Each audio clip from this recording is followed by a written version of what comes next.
I do a Q&A segment for questions from you guys every week on the Almost Daily Dividends series, and this gives me a pretty good idea of what's confusing, what's unclear, and what investors want to know. So I made this special series of videos that will cover questions that come up again and again. This time the question is, should I invest a lump sum or dollar cost average into the Almost Daily Dividends pie? Hello and welcome to Almost Daily Dividends. This is the channel that will be all about tracking the progress of the pie and answering your investing questions along the way. The content that we discuss is intended for information and educational purposes only and should not be considered investment advice or investment recommendations. When investing, your capital is at risk and you may get back less than invested. Past performance does not guarantee future results. First, let's clear up one major misconception as I see it. What dollar cost averaging actually is and what it isn't. Dollar cost averaging, or pound or euro cost averaging, whichever currency you're using, is splitting up an investment and investing it over time. I'm going to use dollar cost averaging from here on as it sounds better, don't at me. If you're investing regularly as you get paid, putting in £100 or £200, whatever you can afford each month from your salary, that is not dollar cost averaging in the true sense. That's just sensible, consistent investing in line with your income. You're investing what you have when you have it. That's great and you should absolutely keep doing it. True dollar cost averaging is something more specific. It's where you already have a lump sum available and you deliberately choose to hold some of it back from the market and drip it in at set intervals over time. That's the actual decision being debated here, and that's what the research addresses. What does the data say?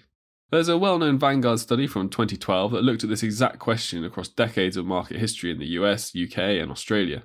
It's worth noting this research looks at the broader market rather than this pie specifically, but given how diversified the Almost Daily Dividends pie is across sectors and companies, the same principles apply pretty closely. The conclusion was pretty clear.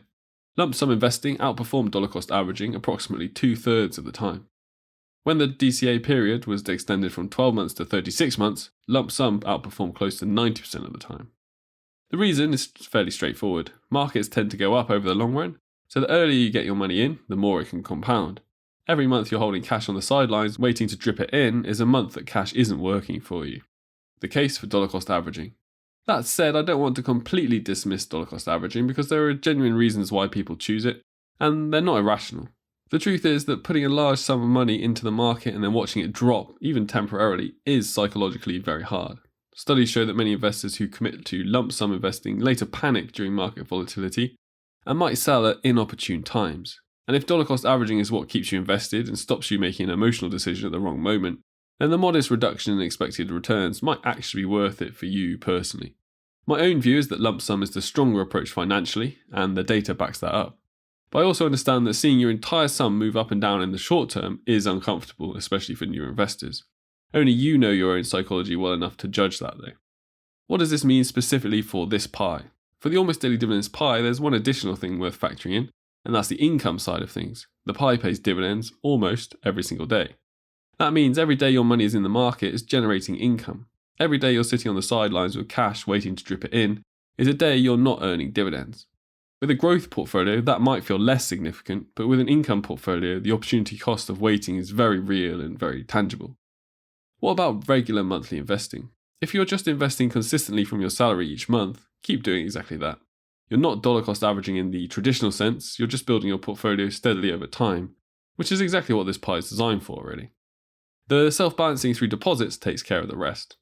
And if you want to make that even more hands-off, Trading212's auto-invest feature can do this for you automatically. You just set a deposit amount and a frequency, weekly, monthly, whatever works for you, and it will invest into the pie on your behalf according to your target allocations.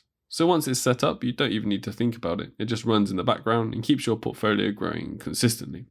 On the topic of Trading212, I asked Trading212 if they could give me a unique code that you guys can simply type into the promo code section.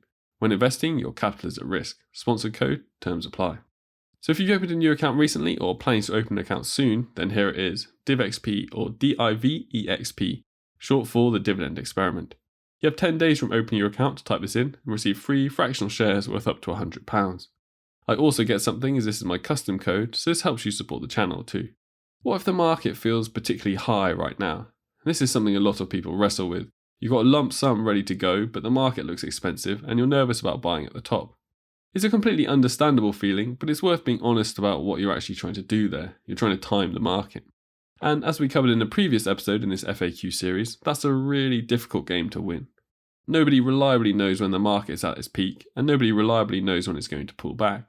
The data consistently shows that timing the market beats timing the market, and that applies here just as much as anywhere else. If the pie is right for you and you've made that decision, sitting on cash waiting for a better entry point is its own form of risk. Does the amount I start with matter?